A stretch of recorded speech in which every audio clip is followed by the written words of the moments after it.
السلام علیکم حضور. سورہ البقرہ کی آیت 21ویں آیت میں اللہ تعالیٰ فرماتا ہے اور یاد رکھ جب تیرے رب نے فرشتوں سے کہا کہ یقیناً میں زمین میں ایک خلیفہ بنانے والا ہوں.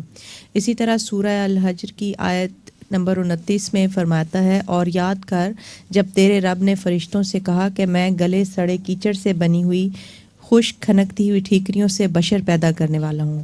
حضور پہلی آیت میں خلیفہ اور دوسری آیت میں بشر کا ذکر ہے. کیا ان دونوں سے مراد حضرت آدم علیہ الصلوۃ والسلام ہے؟ بشر سے مراد حضرت آدم نہیں ہے بلکہ انسان ہے بحیثیت مجموعی، اور آغاز ہے انسانیت کا، پیدائش کا. یہ امر واقعہ ہے کہ لوگ پرانی دوسری کتابوں میں پڑھتے ہیں کہ مٹی سے پیدا کیا گیا، مگر خشک کھنکتی ہوئی مٹی سے پیدا ہونے کا سوال کسی کے ذہن میں نہیں آ سکتا تھا.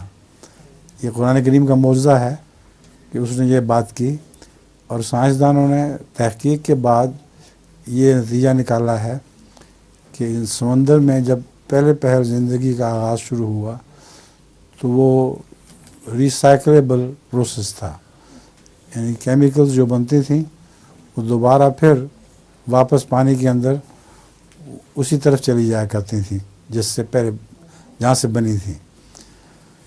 تو پھر سمندر نے ایک جگہ اچھال دیا پانی باہر جس میں مٹی بھی تھی، تو وہ کسی چٹان پر جا کر خشک ہو گیا. جب وہ خشک ہو گیا تو تہ بتہ خشک تہیں بن گئیں، اور ان کے اندر جو کیمیکل جو تھی وہ ایسی صورت اختیار کر گئی کہ وہ ریورسیبل نہیں تھی، دوبارہ واپس نہیں جاتی تھی. پھر کچھ دیر کے بعد اس کو دوبارہ جو سمندر نے نگلا تو وہ پروسیس شروع ہو گیا جس سے انسان پیدا ہوا ہے. تو یہاں بشر سے مراد انسان کا آغاز پیدائش ہے، اور خشک کھنکتی ہوئی مٹی میں نے بتا دیا ہے. اس سے پہلے کسی مذہبی کتاب میں اس کا ذکر نہیں ملتا. لوگ سمجھتے ہیں گیلی مٹی سے صرف پیدا ہو سکتا ہے، لیکن دیکھو خشک مٹی سے خدا تعالیٰ نے کس طرح انسان کو پیدا کر دیا. لطیفہ بھی ہے. جی حضور، ایک دفعہ ایک چھوٹا بچہ بار بار دعا مانگ رہا تھا، اے اللہ جاپان کو پاکستان کا دارالخلافہ بنا دے، جاپان کو پاکستان کا دارالخلافہ بنا دے. اس کے ابو بڑے پریشان ہوئے، کہتے تم کیوں بار بار یہ دعا مانگ رہے ہو؟ کہتا آج میں پیپر میں یہی لکھ کے آیا ہوں.